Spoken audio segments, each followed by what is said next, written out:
Well, hi everybody. It's your boy Ray, and let me tell you, it is getting cold. It's getting cold, man. It's only well, it's getting close to Thanksgiving soon, so winter's coming up. But it's ah, even like this right here, just popped out a sweater just because I can't take it. I can't take it. It's like I haven't developed my winter coat yet, even though I'm gaining weight. It's like I haven't developed all that fat yet, compared to last time where it's like, oh, I had the fat, but I started shedding it off. But I was ready.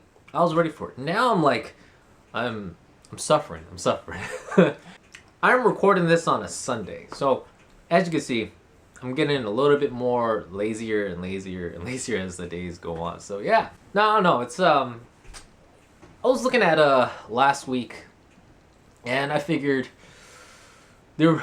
I was recording the stuff last week, and there really isn't like nothing noteworthy because last week I was just like terribly bored of the workout. Which I'll get into the premise of today's video, which is going to be change, change, change, change. One more, change.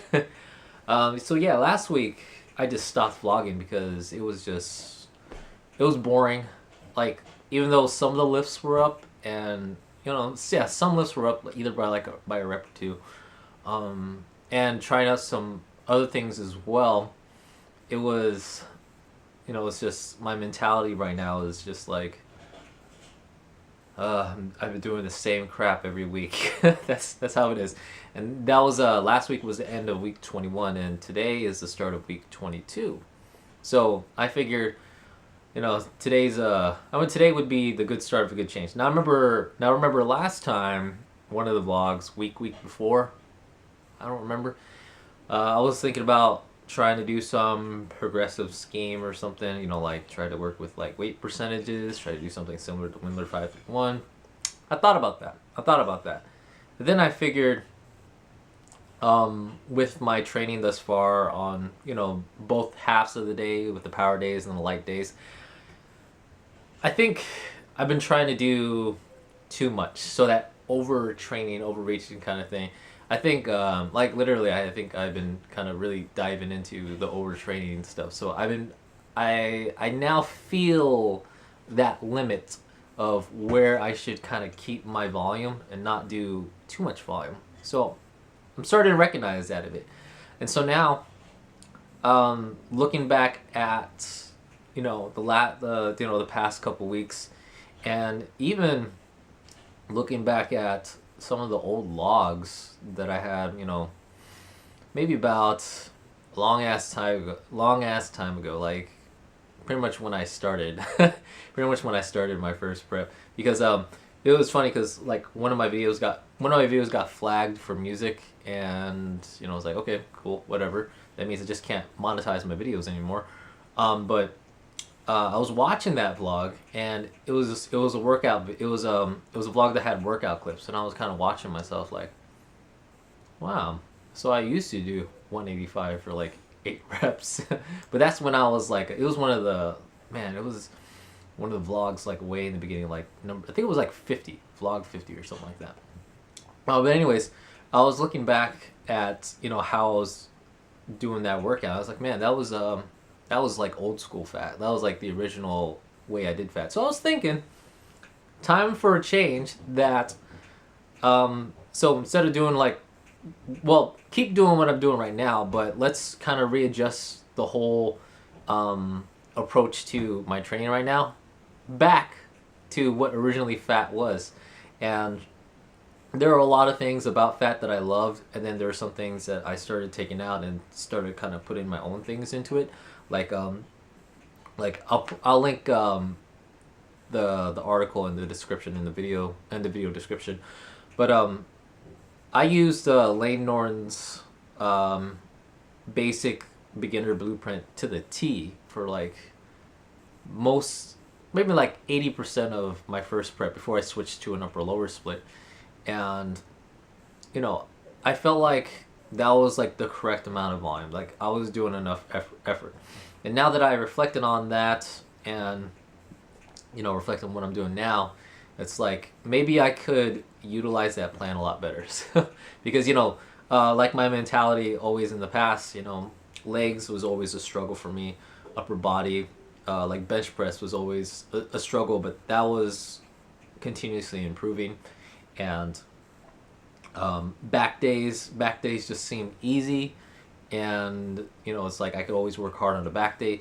But now that, you know, kind of looking back at pictures of, you know, like my shows and stuff like that, and even like some progression picture that I have, my back is kind of ugly, so I'm trying to clean up my back. So now I was thinking, you know, why not try to go back and do, you know, fat again, but try to utilize it a lot more better now that I understand.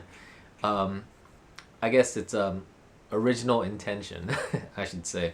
So, so I was thinking about putting back in speed work on the hypertrophy days, lowering back on the like overall set volume. So it's still going to be high volume just because of how the nature of the program is, but you know, something like 7, 8, 9 sets on incline bench press. No, let's stop that for now, for a bit. Let's keep that, you know, later on, or for something fun that I want to do down the line, just to change things up. But yeah, I think overall set volume, I think that's what's driving me into that that overtraining range. And I want to say it's affecting me too much, because I'm still able to get through the workout, but I could feel it. I could feel it being extremely draining for me. So I guess that's like my feeling of overtraining, because overtraining is definitely subjective, because it's going to be a different experience for each individual. At least that's how I believe it. So I guess, you know, that's my feeling about overtraining right now. So the hypertrophy day is definitely gonna lower back the volume, and I'm gonna put speed work into place. So that means like on push days. So I'm still keeping it push legs pull, but on the push days, you know, getting some flat bench speed work. So I'm still keeping everything else. I'm just gonna put in flat bench speed work, leg days, squat speed work, and pull days, bent over row speed work. Now that I am capable of doing bent over rows now, which is totally awesome, I want to see if I could try and progress more from there and then on, because I think it's going to be definitely beneficial for me, since I've been avoided doing deadlifts for the longest time. Like actually like I'm okay with not doing deadlifts. Like if I was a powerlifter, I'd probably focus on deadlifts, but it's just not a big priority, especially since I'm doing the other variations, the Romanians and the stiff legs, and I'm opting to do stiff legs right now at this very moment. So yeah, I just want to do that for the hypertrophy days. So lower the volume. I'm repeating myself again. Lower the volume, speed work. The lowering the volume just allows me to put a little bit more energy into the other exercises, because I still remember, I think it was last week or the week before, where I did, you know, those 7, 8 sets of incline bench, and by the time I got to the shoulder stuff, I could not shoulder press whatsoever. So yeah, I definitely need that available energy for those next sets, and then, you know, that's something to take in consideration. Power days, rather than doing like 3 sets, I think like 3 sets for the power movements, or for the big main power movements, I'm just gonna keep it at like 4 sets. I think 4 sets is a good volume. Like it's one more than 3, but it's not 5, and like hitting a 5-5, which is cool and all. I still want to have that available energy during the last sets, or the later sets, and especially on a upper body day where it's also a pulling day along with the pushing. So I also got to think about that. So that's what I've been thinking about as far as just changing my routine. It's nothing too drastic, but I think it's going to help me out in the long run as far as the rest of my off season, and then I could kind of get my mindset to thinking about progression and stuff like that. So yeah, that's all I got to talk about for changes. See, this is why I hate my camera, because it only records clips in like 9 minutes and 59 seconds, like that much.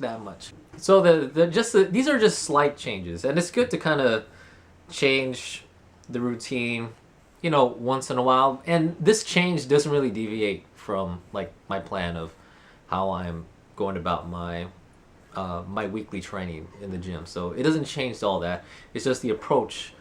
I just need to better utilize my time and my energy resources to do what I need to do. Do what I need to get done in the gym. And at this point, I've been kind of just testing my strength levels just to kind of see where my where my levels are at, so that way I could start basing my training around maybe soon percentages, or weights where I know I could hit 8 to 10 or 6 to 8, and see if I could progress from there, rather than kind of just go into an exercise, feel kind of tired, so I lower the weight back, so I've been doing that a lot, and I feel that's a bad habit. Now that could be kind of like auto-regulation, but I think it's too much when it's like you're kind of doing the same thing every week and you haven't been progressing. That's one thing I started to reflect on, is that there are some days where I could be really strong at, like, say, like a cable seated row, close with a close grip, and I'd be really strong, and some days where it's just, I don't feel so good, so I'll just drop the weight back and maybe do the same amount of reps for at a lower weight. So I don't want to regress like that. Like right now, I kind of know where my strength level is at, so I want to be able to bump it up. So so yeah, that's just my thoughts for my training thus far. And soon, hopefully soon, I'll be able to come in at not 131, but maybe 133 for my next show. I don't know. My expectations for the next show, it's not really thinking about them. I'm just trying to gain weight every week, just little by little, and hopefully everything will go according to plan the moment I start doing my Cut for Contest prep. All right. So peace out. Bye bye. And I really need to buy like sweatpants now, because I only have like one pair of pajamas, and yeah, I need sweatpants.